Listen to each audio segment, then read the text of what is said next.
What's going on, everybody? Welcome to Cape Town, South Africa. This place is insane. Mountains, beaches, penguins, history, it's got it all. So buckle up, grab some biltong and a castle light, and let's get started. All right, we're starting this thing off right with Table Mountain. You can't miss this place. It literally dominates the skyline of the entire city. It's like Mother Nature decided to put a giant table right on top of the world's most beautiful city. Now, you can hike up to the top, but they say those trails are no joke. It's basically a stairmaster made of rocks. But for those of us who prefer our exercise in moderation, there's a cable car that takes you right to the top. And let me tell you, the views from up there, breathtaking. You can see the entire city sprawling out beneath you, the ocean stretching out to the horizon, and if you're lucky, you might even spot a whale or two. One minute it's sunny, the next minute you're caught in a cloud, which, by the way, is called the tablecloth. Take a walk around the top, grab a bite to eat at the restaurant, and just soak in the incredible views. You're literally on top of the world, and everything else just melts away. From the top of Table Mountain, we're going to a place that holds a very different kind of significance, Robben Island. This island, just off the coast of Cape Town, was used as a prison for centuries, but it's most famous for being the place where Nelson Mandela spent 18 years of his life imprisoned. Now, I'm not gonna lie, this is a heavy experience. You're walking through the actual prison cells, seeing the conditions that Mandela and so many others endured. It's a sobering reminder of the injustices of apartheid, but it's also incredibly inspiring. The most powerful part of the tour is that it's often led by former political prisoners themselves. A visit to Robben Island is a must for anyone traveling to Cape Town. Okay, after that heavy dose of history, let's lighten things up with a visit to Kirstenbosch Botanical Gardens. Situated on the slopes of Table Mountain, this place is like stepping into a postcard. We're talking lush greenery as far as the eye can see, colorful flowers blooming everywhere you look, and the scent of fresh air and fynbos filling your lungs. It's the kind of place that makes you want to take a deep breath and just soak it all in. You can wander through the gardens for hours, discovering hidden pathways, admiring the diverse plant life, and maybe even having a picnic under the shade of a giant tree. They've got everything here, from indigenous fynbos to towering cycads to delicate orchids. And if you're lucky enough to be there during the summer months, you can catch one of their famous outdoor concerts. Whether you're a nature lover, a photography enthusiast, or just looking for a peaceful escape from the city, Kirstenbosch Botanical Gardens is a must-see. All right, let's be honest. No trip to a new city is complete without a little bit of shopping, dining, and entertainment, right? And for that, there's no better place in Cape Town than the A Waterfront. This place has it all, from high-end boutiques to quirky craft markets, from fancy restaurants with harbor views to casual cafes serving up delicious local treats. You can easily spend an entire day here and still not see everything. But the A Waterfront is more than just a shopping mall by the sea. It's also a working harbor, so you can watch the boats coming and going, or even hop on a ferry for a cruise around the bay. And if you're feeling lucky, try your hand at the casino, or catch a show at one of the many theaters. Oh, and did I mention the seals? They're basically the unofficial mascots of the waterfront. Okay, after your retail therapy, it's time for another adventure.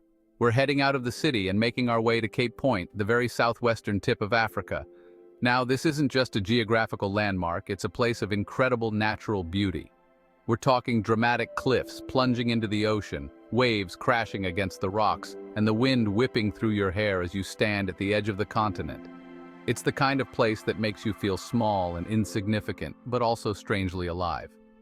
You'll drive through the Cape Point Nature Reserve, which is home to all sorts of amazing wildlife, like baboons, ostriches, and even zebras. Once you reach the top, you can either hike up to the old lighthouse for even more breathtaking views, or take the funicular, which is basically a cable car but on land. Either way, you're in for a treat. Just watch out for the wind, it can get pretty intense up there. Alright guys, you ready for some cuteness overload? Because we're about to head to Boulders Beach, home to a colony of African penguins. That's right, penguins. In Africa. These guys are smaller, they're a bit louder, and they seem to have no problem waddling around on the beach in the sunshine. You can either view the penguins from a boardwalk that winds along the coast, or if you're feeling brave, you can even go for a swim with them. Just be warned, the the water is pretty chilly, and those penguins are surprisingly fast swimmers. But the best part about Boulders Beach is just watching these little guys go about their day. They waddle, they swim, they sunbathe, they squawk at each other. It's like watching a live-action cartoon. It's impossible not to smile when you're surrounded by these adorable creatures. Now, get ready for sensory overload, because we're heading to Bo-Kaap, the most colorful neighborhood in Cape Town and maybe even the world. Seriously, this place is like a box of crayons exploded all over the hillside. Walking down the cobblestone streets of Bo-Kaap is like stepping into a fairy tale. Every house is painted a different vibrant color, from bright pinks and yellows to electric blues and greens. But Bo-Kaap is more than just a pretty picture. It's a neighborhood with a rich history and culture. Originally settled by freed slaves in the 18th century, it's become a symbol of resilience and community. Make sure to stop by the Bo-Kaap Museum to learn more about the history of this fascinating neighborhood. Feeling adventurous? Let's lace up our hiking boots and tackle Lion's Head, the iconic peak that stands guard over Cape Town. Now, I'll be honest, this hike is not for the faint of heart. It's steep, it's rocky, and there are some parts where you'll be using your hands and feet to scramble up the rocks. The views from the top have to be worth every drop of sweat. You'll have a 360-degree panorama of Cape Town, from Table Mountain to the ocean to the sprawling suburbs. The hike takes about 1 to 2 hours each way, depending on your fitness level, and there are a few different routes you can take. Some are more challenging than others, so choose wisely. And if you're feeling really adventurous, you can even abseil down the side of the mountain. Just remember to bring plenty of water, sunscreen, and maybe a celebratory snack for when you reach the summit. Next up, we're hitting the open road and cruising along one of the most scenic drives in the world, Chapman's Peak Drive.